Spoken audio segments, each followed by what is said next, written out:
I have been on the island of São Vicente, working with the company Biosphere in producing the first database for green turtles through the method of photo identification. We have discovered that these beautiful species of marine turtles are under many different threats, with the focus on the potential risk of artificial feeding. We now understand how important it is for the local community and the researchers to take care of this species. Finally, we learned how to collect the data that is needed for a useful and reliable database.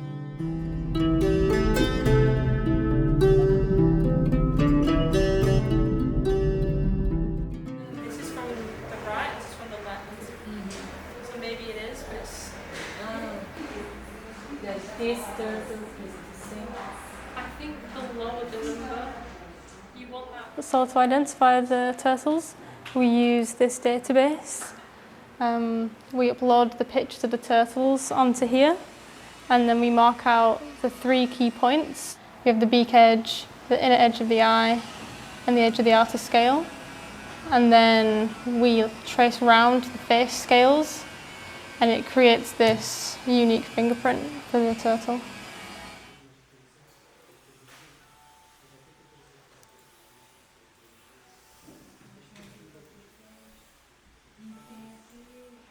Os dados que vamos coletar nesse estudo vai ajudar a complementar no estudo da ecologia da população de tartarugas verdes, mais especificamente na comunidade de São Pedro. É um estudo novo, então vai servir como uma base de estudos para o conhecimento da população de tartarugas verdes que existe na comunidade de São Pedro. Com esses dados vamos conseguir saber quantos indivíduos é que estão naquela área, quantos é que estão a chegar, quantos é que estão a sair de lá e também com os resultados podemos contribuir para melhorar boas práticas de observação de tartarugas naquele local e também conseguir traçar planos eficazes para a conservação daquela população. The data and its findings will be used to see what changes can be made, along with the community, to mitigate any problems with artificial feeding the Biosphere team finds. These solutions will not be to ban artificial feeding, as this is very important to the local community, but to work with the locals to find the correct solution. Something that I think is really, really important is to work together with the community. So we cannot go to the community and try to change things without counting with them, okay? As I said before, they made a big change, a really positive change, so we need to be happy for it, and we need to encourage them to keep changing and keep improving. We know that probably they are making some mistakes, as we are doing some mistakes, so everybody has to improve. So all this data that we are collecting is going to help us, and it's going to help them to improve the situation and to improve the activity.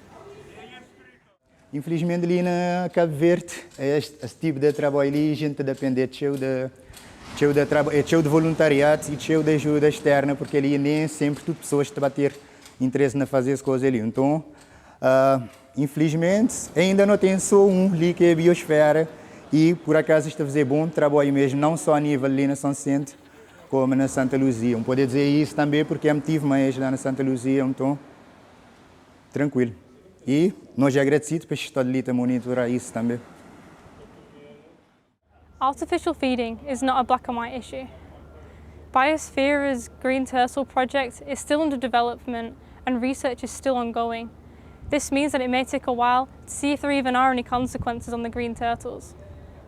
Also, the procedure of artificial feeding has fewer impacts on the turtles than other things such as poaching. However, it's still important to check what impacts these have. This project is all about finding the balance between the community and the conservation of the green turtles. Eu acredito que toda pessoa deve dar contributo para a natureza.